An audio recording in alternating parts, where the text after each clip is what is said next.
Pour réaliser la prébudgétisation des types d'activités, nous devons nous rendre sur la transaction KP26. Donc soit nous tapons KP26 ici, soit nous allons sur cette transaction via les chemins d'accès. Donc le chemin d'accès, c'est gestion comptable, contrôle de gestion, comptabilité analytique des centres, prébudgétisation, prestation d'activité prix, et donc le KP26 modifié. Donc il suffit de double-cliquer dessus ou d'inscrire KP26 sur la barre de recherche. Donc nous arrivons sur cet écran. La première chose à faire, c'est de vérifier que le schéma est bien 1.201, sinon nous l'aurions changé à l'aide de ces logos avec les flèches. La version est déterminée à 0, la période 1 jusqu'à 12 et l'exercice comptable 2019.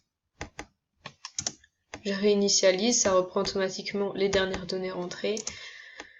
Donc, devant centre de coût, nous devons mettre notre centre de coût émetteur.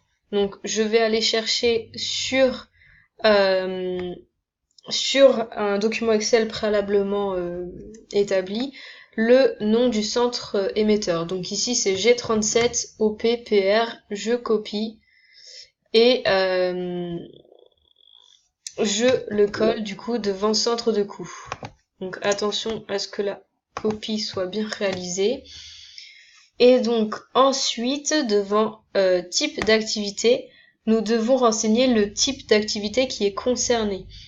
Donc pareil, je retourne sur mon document Excel et donc ici le type d'activité est le 906 037. Donc je colle ici. Donc une fois que le centre de coût et le type d'activité est renseigné, nous pouvons valider à l'aide de ce logo ou en faisant F5. Donc nous arrivons sur cette fenêtre. Donc l'objectif est de remplir la colonne activité prébudgétée, capacité, le prix standard fixe et l'unité. Donc je retourne sur mon fichier Excel. Donc ma quantité c'est 1 834 030 que je colle sur l'activité prébudgétée et sur la capacité. Attention, ça ne s'est pas bien remis, donc je vérifie, c'était 1 834 030. Donc là je vais le mettre à la main. Hop. Et donc pareil pour la capacité. 1 8 3 4 0 3 0. Ok.